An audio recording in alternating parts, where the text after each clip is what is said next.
د نن ورځې هغه مهمې پیښې چې تر اوسه به پرې خبر نه یاست. نغمې د موسیقي او ښوونځیو په اړه طالبانو ته څه ویلي دي؟ مریم سما څنګه په نړیواله کچه وشرمېدله او له پاکستان نه بیا مهم خبر څه دی؟ د دې ترڅنګ نور ډېر زیات مهم خبرونه هم شته، نو ضرور ویډیو تر اخره وګورئ.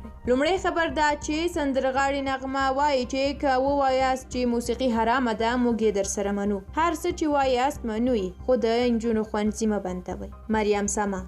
د البانیا پولیسو د افغانستان پارلمان پخوانۍ وکیله مریم سما د جعلي ډالرو د ویش په تور نیولې ده، او مخکې له دې چې له پاکستان څخه مهم خبر در سره شریک کړم باید دا ووایم چې د کابل والي وایي په کابل کې منکرات اوج ته رسیدلي دي. نوموړي ویلي دي د حجاب نشتوالی، د ږیرې خیرول او د ساز او سرود د غږولو په ګډون منکرات اوج ته رسیدلي او اسلامي نظام یې کمرنګه کړی دی. هغه د امر بالمعروف وزارت څخه غوښتي دي چې په کابل کې په جدیت سره د بې حجابۍ موسیقۍ او ږیرې خیرولو مخه ونیسي.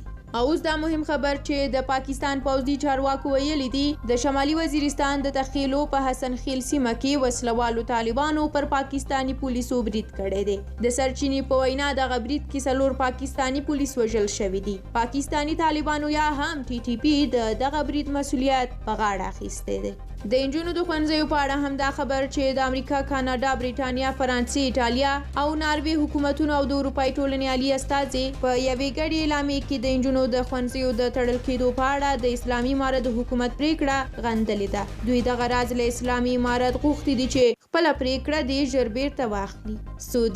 سعودي د سرحداتو د ساتنې لپاره د ښځینه ځواکونو لومړنۍ روزل شوې قطعه په دنده ګمارلې. ښځې به له دې وروسته د سعودي په پوله ساتو ځواکونو په لیکو کې مهم رول ولري.